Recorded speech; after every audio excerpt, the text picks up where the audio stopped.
మా ముఖ్యమంత్రి నారా చంద్రబాబు నాయుడు గారి ఆదేశాల మేరకు, అలాగే మా యువ నాయకుడు ఐటీ శాఖ మంత్రులు నారా లోకేష్ గారి సూచనల మేరకు ప్రతి శుక్రవారం గ్రీవెన్స్ ఇక్కడ ఏర్పాటు చేయడం జరుగుతూ ఉంది.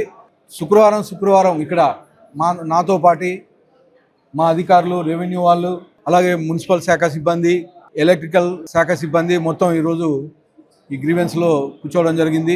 ముఖ్యంగా గత వైఎస్ఆర్సీపీ ప్రభుత్వంలో ఎక్కడే కానీ అనంతపూర్లో కానీ 4 పంచాయతీల్లో కానీ డెవలప్మెంట్ లేదు. కానీ ఈ 20 నెలల కాలంలో అనేకమైనటువంటి అభివృద్ధి కార్యక్రమాలు అయితే ఏమి, అలాగే అనేకమైన ప్రజల సమస్యలు మేము ఈ 20 నెలల కాలంలో తీర్చడం జరిగింది.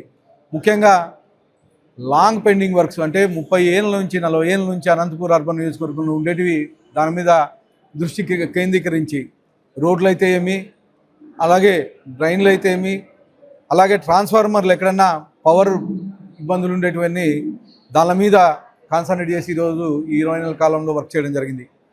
ముఖ్యంగా మీరు చూస్తే రుద్రంపేట నుంచి తగరకుంట వెళ్ళే రోడ్లో చాలా వరకు యాక్సిడెంట్లు అయినాయి. దాదాపు 15 మంది వరకు చనిపోయారు. గత 20 ఏళ్ళ నుంచి పెండింగ్ ఉంది. ఈ 20 నెలల కాలంలో దాదాపు 5 కోట్ల రూపాయలు ఖర్చు పెట్టి రుద్రంపేట నుంచి తగరకుంట వెళ్ళే రోడ్డు ఏర్పాటు చేయడం జరిగింది. అలాగే 80 ఫీట్ రోడ్డు అనంతపూర్కి మరో జూబ్లీ హిల్స్ ఉన్నట్ల శ్రీనగర్ కాలనీ దాదాపు 20-25 ఏళ్ళ నుంచి కాలనీ అయితే ఏర్పడింది, కానీ మెయిన్ రోడ్డు కానీ ఇవన్నీ పెండింగ్ ఉండేవి. ఈ 20 నెలల కాలంలోనే 80 ఫీట్ రోడ్ని డబల్ రోడ్డుగా అభివృద్ధి చేస్తూ అలాగే బ్యూటిఫికేషన్ కానీ ఏర్పాటు చేయడం జరిగింది. అలాగే డంపింగ్ యార్డ్ చూస్తున్నాం. డంపింగ్ యార్డు దాదాపు 30-35 ఏళ్ళ నుంచి పొగ అంటే హైవేకి దగ్గరలో ఉంటుంది. ఒకప్పుడు అనంతపూర్ అవుట్స్కట్స్లో ఉండేది, ఇప్పుడు ఆల్మోస్ట్ ఆల్ అనంతపూర్ సెంటర్లో ఉంది. అలాంటి డంపింగ్ యార్డ్ కానీ క్లీన్ చేస్తూ ఉన్నాం.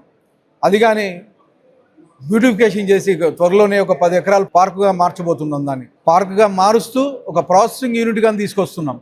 ప్రాసెసింగ్ యూనిట్ కానీ టెండర్లు అయిపోయినాయి. త్వరలో స్వచ్ఛంద్ర కార్పొరేషన్ నుంచి ఆ ప్రాసెసింగ్ యూనిట్ కానీ అక్కడ ఏర్పాటు చేయబడుతున్నాం. అంటే ఇలాంటివి అనేకమైనటువంటి డెవలప్మెంట్ కార్యక్రమంలో ఈ 20 నెలల కాలంలో మా ముఖ్యమంత్రి నారా చంద్రబాబు నాయుడు గారి సూచనలతో, ఆదేశాలతో ఈ కార్యక్రమాలన్నీ ఏర్పాటు చేయడం జరిగింది.